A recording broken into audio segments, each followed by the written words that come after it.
Halo teman-teman, ketemu lagi dengan saya Egi Eirin Ismail di channel YouTube Goes Happy. Ya, kali ini kita bareng-bareng Raipo mau goes ke KBP Lu, terus nanjak ke Cijamil. Oke, jangan lupa like videonya, subscribe dulu channel YouTube saya Goes Happy. Oke. Pagi-pagi. Goes kemana nih? KBP ya. Mantap, mantap.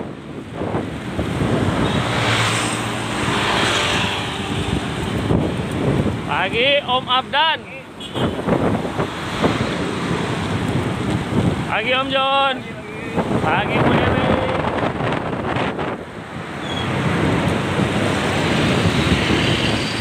Pagi Om Sokwan. Pagi Om.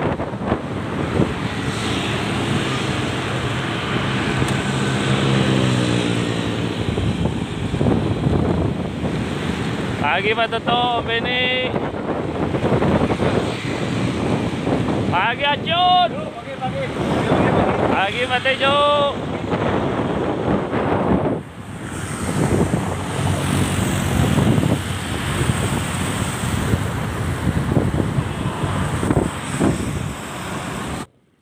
Ya, kita sudah sampai di KBP. Oke, goes kali ini kita kedatangan tamu dari Jakarta. Ya, goeser Jakarta ada Om Dani.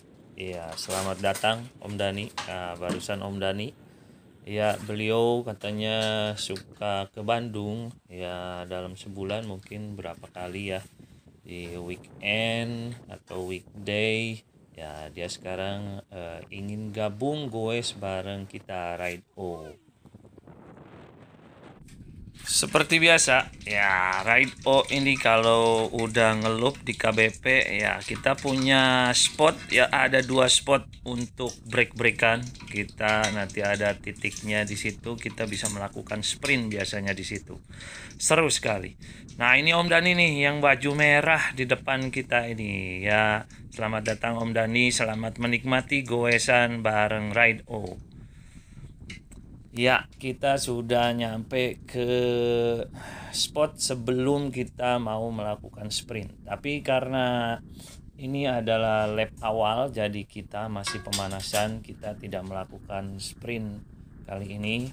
Ya, kita melaju santai saja dengan speed yang sedang di sini, dan tidak ada teman-teman yang melakukan sprint di sini. Nah, ini spotnya kurang lebih di sini. Nanti di depan itu ketemu sedikit jalanan agak menanjak ya, bukan menanjak gimana ya, landai lah, masih sekitar 2-3% paling grade-nya. Jadi landai.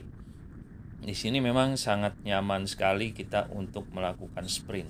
Habis kita ketemu turunan sedikit, dikasih datar, terus ada tanjakan dengan grade yang minim. Nah, seperti ini. Ini spot kita biasanya sprint di sini. Wah, ini ada Om Acon di depan kiri kita. Wah, dia sekarang badannya sudah lean banget.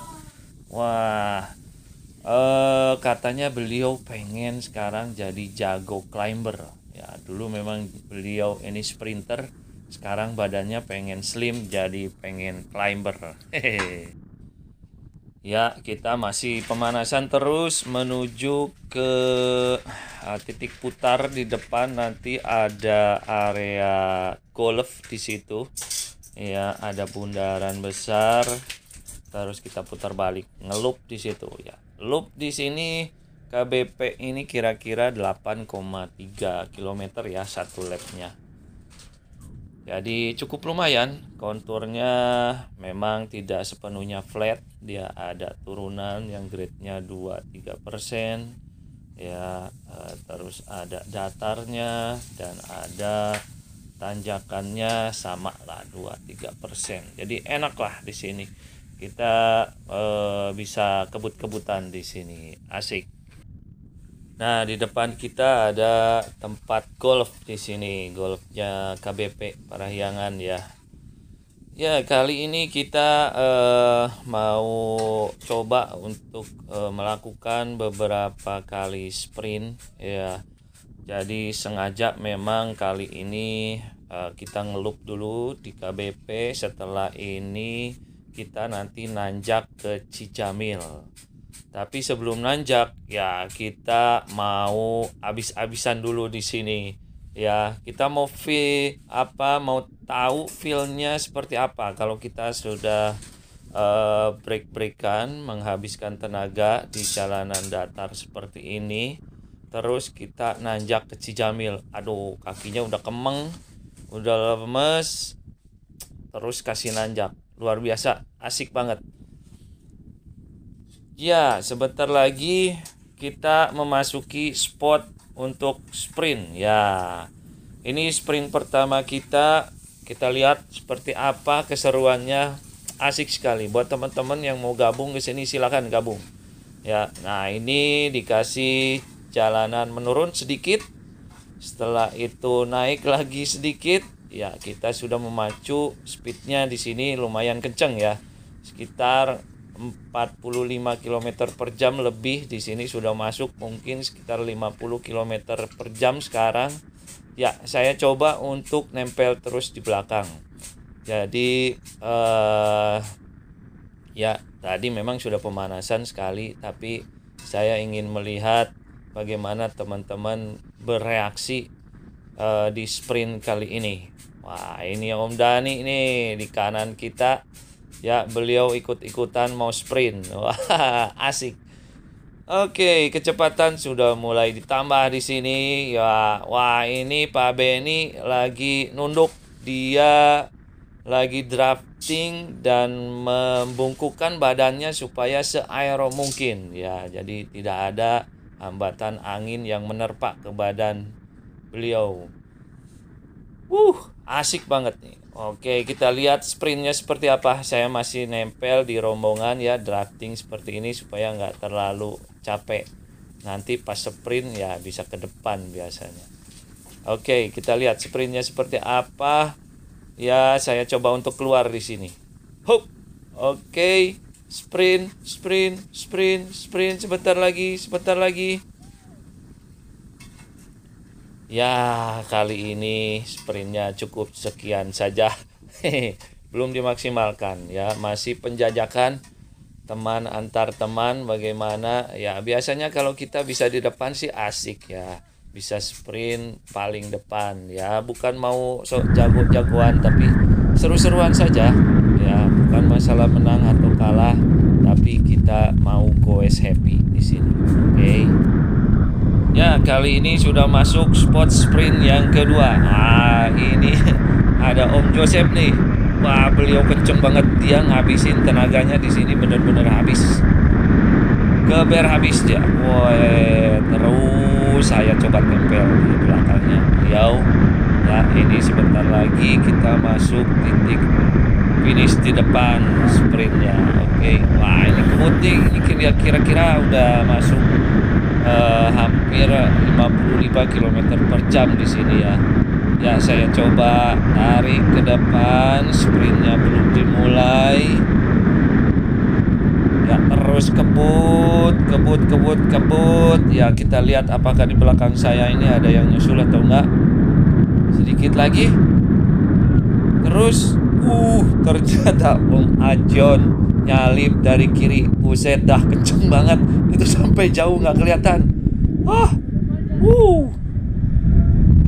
Ya, jadi memang teknik sprint ini sedikit unik ya. Jadi kita mesti tahu di mana titik finishnya. Terus kita mesti mengatur posisi kita ya sedemikian rupa supaya begitu kita menyentuh garis finish itu kita berada di terdepan ya. Nah, untuk mengatur hal seperti itu ya, kita biasanya kalau sprint dari awal jangan sampai kita berada dalam posisi paling depan. Itu sangat merugikan kita ya. Begitu kita masuk 300 meter sebelum finish, kita jangan sampai ada di posisi paling depan. Ya, kita coba drafting dulu di belakang pembalap lain atau rider lain, baru ketika kita masuk sekitar 200 atau 150 meter menuju finish, baru kita melakukan sprint di situ. Nah, kurang lebih tekniknya seperti itu. Kita coba drafting dulu, baru sebelum menyentuh garis finish sekitar 150 meter lagi, kita baru melakukan sprint break di situ. Ya, biasanya dalam sebuah balapan, untuk seorang sprinter itu harus mempunyai dukungan dari teman-temannya satu tim. Jadi akan sangat kesulitan jika seorang sprinter tidak ada tim pembantunya untuk menjadi pesernya dia. Jadi kira-kira 1 kilometer menjelang garis finish, dia harus berada di belakang timnya untuk dia bisa melakukan drafting. Setelah sekitar 200 meter atau 150 meter menjelang finish, baru dia beraksi untuk melakukan sprintnya. Itulah teknik kira-kira untuk melakukan sprint seperti itu. Oke, kita mulai lagi ke spot berikutnya untuk melakukan sprint.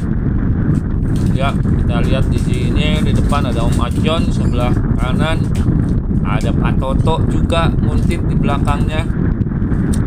Nah, ini asik, seru. Ada Om Sopwan di depan kita ini. Di kiri ini ada Om John. Nah, seru.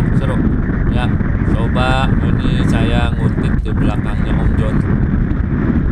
Ya. Nah, pengaturan rasio gear di sini sangat penting ya. Jadi jangan sampai rasio gearnya terlalu berat atau terlalu enteng. Kalau terlalu enteng, putarannya nanti terlalu tinggi, kita juga akan kesulitan untuk menambah speed kalau putaran kaki sudah tinggi. Nah, kalau seperti Om John ini kayaknya putaran kakinya sedikit ketinggian, jadi agak kesulitan ya untuk menambah sprint, agak kesulitan. Jadi harus sepas mungkin ngatur RPM-nya. Nah, ini Om John saya susul. Oke, sorry Om John. Ya, kita mau sprint nih. Wah, di depan kita ada Pak Toto. Wah, saya coba untuk ngejar Pak Toto di sini terus. Sebentar lagi nyampe finish. Pak Toto lagi strong di sini, lihat. Gila bahasa tubuhnya. Itu sudah sprint habis-habisan. Saya nggak bisa ngejar.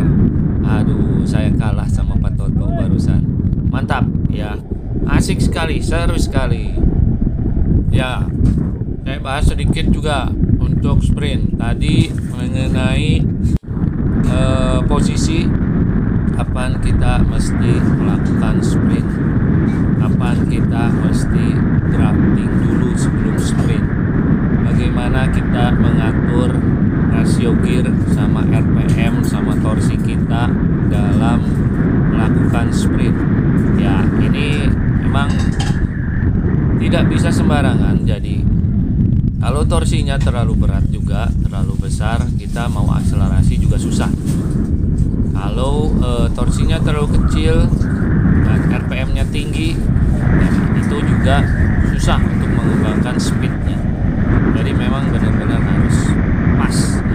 Ini adalah satu kelebihan yang harus dipunya dari seorang sprinter. Ya, kali ini sprint saya coba untuk narik jadi pacer di depan. Seperti apa feel-nya kalau menjadi pacer di depan ya. Nah, ini kita lihat. Ya, ini saya terus narik rombongan ya. Rombongan kita ini ada di belakang saya. Kita mau sprint, sebentar lagi di depan.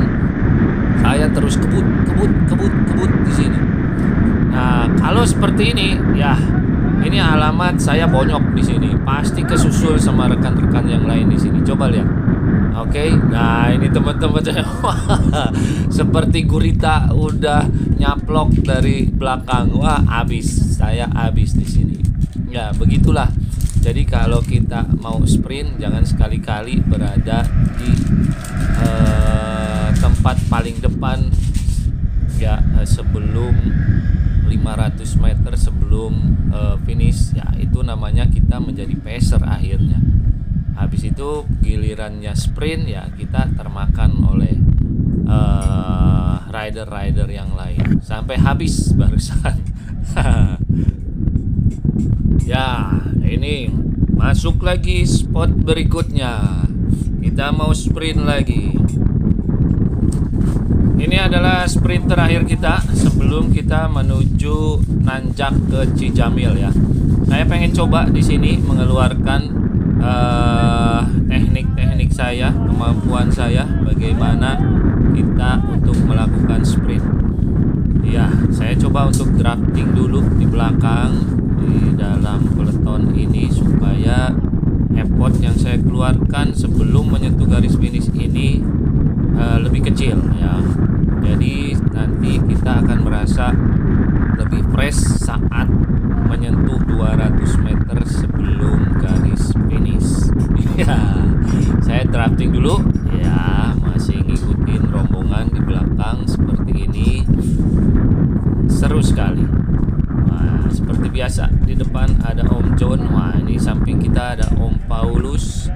Di depan ada Om Dani dan di kanan kita ada Om Hendra. Ya, asik banget. Sebentar lagi kita mau sprint. Belum ditambah ini kecepatannya. Oh, sudah mulai ditambah. Ya, kecepatan sudah mulai ditambah. Sebentar lagi kita mau sprint. Kita lihat seperti apa keseruannya. Seru sekali ya, mulai kecepatan ditambah. Kita lihat seperti apa. Saya coba untuk melaju ke depan ya, menempatkan posisi saya sebagus mungkin. Saya ngumpet lagi di badan rider yang ada di depan. Coba saya untuk keluar. Nah, ini sudah mulai menyentuh mau 200 meter menjelang finish. Saya coba ke depan, saya keluarkan semua tenaga saya. Go, go, go, sprint, sprint, sprint. Nah, inilah waktunya kita mengeluarkan tenaga terbesar kita di sini. Ya, ternyata saya ada di paling depan. Ya, lumayan seru. Ya, jadi kurang lebih seperti itu kalau kita mau sprint ya. Jadi manfaatkan sekecil apapun keuntungan supaya kita sebelum menyentuh garis finish itu 200 meter ya kita dalam keadaan fresh. Begitu 200 meter lagi menjelang garis finish, kita baru keluarkan semua tenaga kita, semua kemampuan kita. Oke. Setelah saya inget-inget ternyata nggak ada Om Acon barusan ya. Jadi jagoan kita, sprinter kita tadi lagi pipis dulu, jadi nggak kebagian sprint terakhir. Kalau ada Om Acon, wah udah dibabat habis sama beliau tuh barusan sprint kayaknya. Ya, itulah keseruan kita ngelup di KBP. Habis itu kita dikasih suguhan tanjakan Cijamil. Ya, kita sudah masuk nih ke daerah Cijamil. Wah, ini udah nanjak di depan. Nah, di depan ada Om Aga. Wah, Om Aga semangat nih. Ya, memang setelah kebut-kebutan tadi di KBP, feel kaki kita sedikit lelah ya untuk menyantap tanjakan Cijamil ini. Ya, teman-teman kita tapi tetap semangat untuk terus goes mengarungi tanjakan ini. Ya, ini ada Bu Dewi di depan. Ya, saya coba untuk ngambil video teman-teman kita yang ada di depan. Tanjakan Cijamil ini grade-nya cukup lumayan ya. Di depan nanti ada spot yang nyampe gradiennya ke 18% di sana. Jadi kita cukup kerepotan ya setelah tadi kebut-kebutan. Makanya Di sini kita ya asal sampai aja, gak ada break-breakan. Cuaca kali ini sangat bersahabat ya, meskipun matahari sangat terang tapi belum terasa panas karena ini masih pagi lah, kira-kira jam setengah 10 pagi ya. Nyaman sekali, apalagi daerah pegunungan seperti ini ya, udaranya sejuk. Ya, kita sekarang lagi melahap tanjakan kira-kira 8-10% ini ya. Grade-nya memang di sini cukup lumayan tinggi. Ada nanti sampai grade-nya yang 20% ya, kalau nggak salah itu ada sekitar 200 meteran lah nanti di depan. Setelah perhentian kita berikut ini kita berhenti, nah habis itu kita ketemu tanjakan yang 20%. Nah ini kita barusan sudah berhenti dan kita jalan lagi, siap-siap untuk ketemu tanjakan terjal. Setelah ini kita nanti bakal keluar ke jalan raya Cijamil ya. Nah ini kita sudah masuk ke jalan rayanya. Nah, di depan ini ada Om Dani. Beliau lagi kesulitan untuk mengayuh sepedanya karena saat berhenti di tanjakan terjal seperti ini untuk mengayuh ini memang perlu teknik yang cukup baik ya. Barusan Om Dani sama saya suruh duduk di saddle, jadi yang satu sudah masang klit, lalu saya suruh tekan untuk digulirkan pedalnya, tapi ternyata kesulitan karena si rasio gearnya sedang dalam keadaan berat, jadi begitu ditekan dianya nggak bisa neken, jadi nggak bisa laju sepedanya. Jadi terpaksa saya bantu Om Dani dorong sepedanya supaya beliau bisa naik di sepeda dan mulai lancar lagi. Ya memang trik untuk memulai goesan saat kita berhenti di tanjakan yang terjal itu kita gampang-gampang susah ya sebetulnya, tapi kalau sudah ketemu triknya nah seperti ini ya sayangnya saya nggak bisa videoin bagaimana tipsnya, nanti saya bikin deh lain kali ya, tips bagaimana pancal sepeda saat kita berhenti di tanjakan yang terjal ya. Tadi Om Dani sudah melaju ke depan. Untuk ukuran orang Jakarta, wah Om Dani ini luar biasa ya, di tanjakannya beliau cukup laju. Nah itu Om Dani tuh di depan kita persis ini ada Pak Beni. Nah, oke, kita sudah sampai di spot pemberhentian kita untuk makan tahu nih di daerah Sariwangi. Ya, kita lagi ngobrol-ngobrol sama Om Dani, Pak Tejo dan lain-lain. Ini ada Om Paulus, ada Om John, Bu Dewi dan lain-lain ya. Oke, sekian dulu cerita goes kita kali ini. Sampai ketemu lagi. Jangan lupa like videonya dan subscribe channel YouTube saya Goes Happy.